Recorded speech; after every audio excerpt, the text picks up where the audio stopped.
bandidolatria e democídio. Ele apresenta uma tese assim bem direta e contundente sobre as causas e, claro, as soluções para a criminalidade aqui no Brasil. Então, o nosso roteiro vai ser este aqui. Primeiro, vamos ver o retrato da violência que a obra pinta.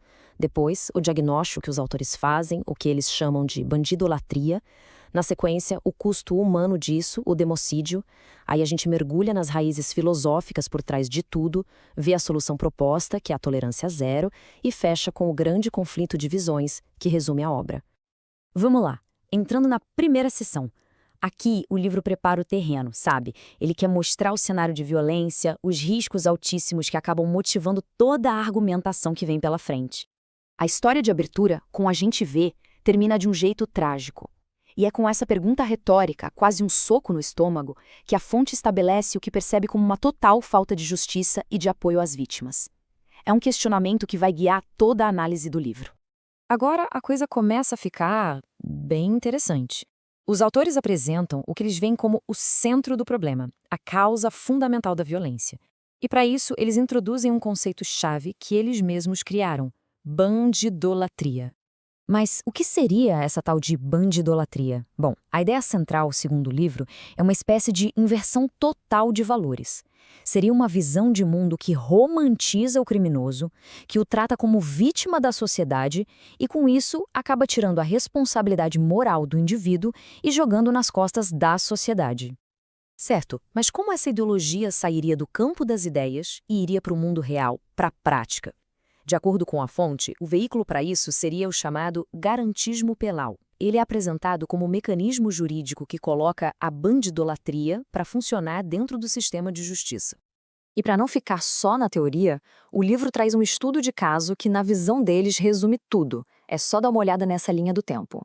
Ela mostra que os autores descrevem como um ciclo vicioso de crimes e solturas, algo que eles atribuem diretamente a essa ideologia de garantias excessivas ao criminoso.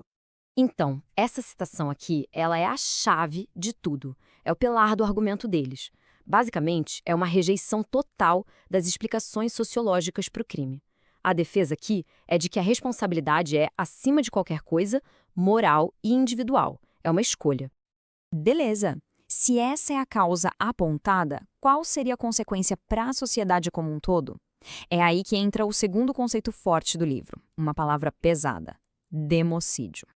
Democídio é um termo forte, né? E a definição que eles dão é bem específica. Não se trata de uma guerra declarada, mas da morte em massa de cidadãos porque o Estado, na visão deles, falhou na sua função mais básica de proteger as pessoas, deixando-as à mercê dos criminosos.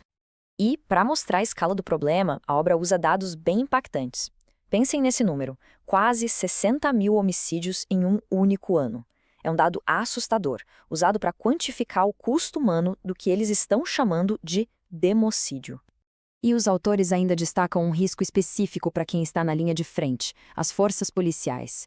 Eles citam dados que, segundo o livro, mostram uma taxa de homicídios para policiais que seria o dobro daquela da população em geral. Agora a gente vai um pouco mais fundo. O livro tenta rastrear a origem, a raiz filosófica de toda essa ideologia. E, segundo os autores, essa raiz estaria em conceitos como imanentismo e historicismo.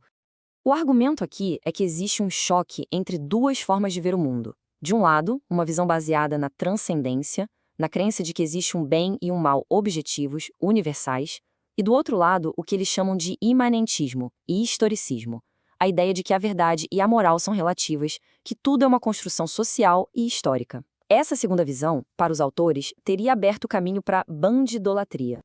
Pois bem, depois de todo esse diagnóstico do problema, a gente chega na solução proposta pelas fontes.